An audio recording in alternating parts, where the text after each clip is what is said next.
Di sebuah kota pesisir Acehania yang tenang, hiduplah seorang gadis bernama Aira. Dia cantik, cerdas, dan punya mimpi besar untuk menjadi seorang desainer digital. Meski keluarganya sederhana, cinta dan kehangatan selalu memenuhi rumah mereka. Hari-hari Aira terasa sempurna, hingga suatu ketika, ia bertemu Raffi secara online, seorang kreator konten ternama dari Jakarta Nia. Dunia mereka yang berbeda justru menyatukan keduanya. Kolaborasi kerja berubah menjadi benih-benih cinta, dan tak lama kemudian, Raffi datang ke Acehania untuk melamar Aira. Keluarga Aira merestui dengan hati bahagia, dan pernikahan mereka pun menjadi viral. Ribuan ucapan selamat membanjiri media sosial, seolah merayakan dongeng modern yang jadi kenyataan. Beberapa minggu setelah menikah, Raffi mengajak Aira pindah ke Jakarta Nia. Di sana, kita bisa bangun studio impian kita, sayang, bujuk Raffi. Hati Aira sebenarnya berat, meninggalkan orang tua, kampung halaman, dan semua kenangan masa kecilnya adalah hal yang tak pernah ia bayangkan. Tapi demi cinta dan mimpi bersama, Aira mengiyakan. Sebelum ia berangkat, ayahnya memeluknya erat dan berbisik, "Nak, apapun yang terjadi nanti, jangan pernah menoleh ke belakang, teruslah melangkah ke depan."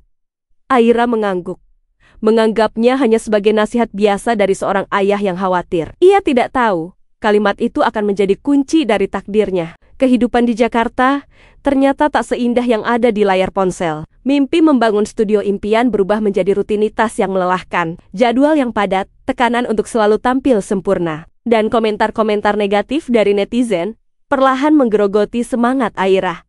Kerinduan pada keluarga dan ketenangan. Kampung halamannya semakin menyiksanya. Ia mulai kehilangan jati dirinya, terjebak dalam pusaran dunia digital yang tak pernah tidur. Aira merasa seperti orang asing di dalam kehidupannya sendiri. Puncaknya terjadi pada suatu malam, saat ia sedang melakukan siaran langsung di depan jutaan penonton.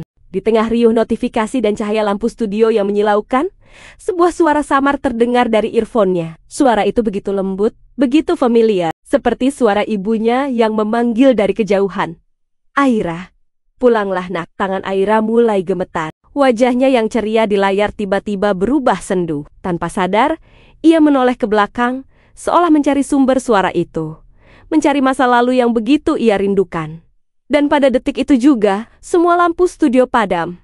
Layar menjadi hitam. Siaran langsung terputus. Keesokan paginya, Raffi menemukan Aira duduk membeku di kursinya. Tubuhnya kaku, matanya kosong menatap layar yang gelap, seolah ia telah membatu, terjebak di antara dunia nyata dan digital. Banyak yang berkata, jiwa Aira kini telah terserap ke dalam dunia maya. Wajahnya terkadang muncul sekilas di pantulan layar gawai, atau di danau piksel tempat semua kenangan tersimpan selamanya. Raffi, yang hancur karena kehilangan, tak pernah meninggalkan studio itu. Ia terus membuat konten, berbicara pada kamera, seolah-olah Aira masih di sana mendengarkannya. Hingga suatu malam, Raffi pun ikut menghilang dari siaran langsungnya. Lenyap begitu saja. Kini, warga sekitar berkata, jika kau perhatikan dinding kaca gedung apartemen mereka saat senja, kau bisa melihat dua siluet samar, duduk berdampingan, selamanya menatap layar biru yang tak pernah padam. Kisah ini mengingatkan kita bahwa di balik gemerlap dunia digital, ada sisi gelap yang bisa menelan siapa saja. Selalu jaga koneksi kita dengan dunia nyata, dengan orang-orang yang kita cintai.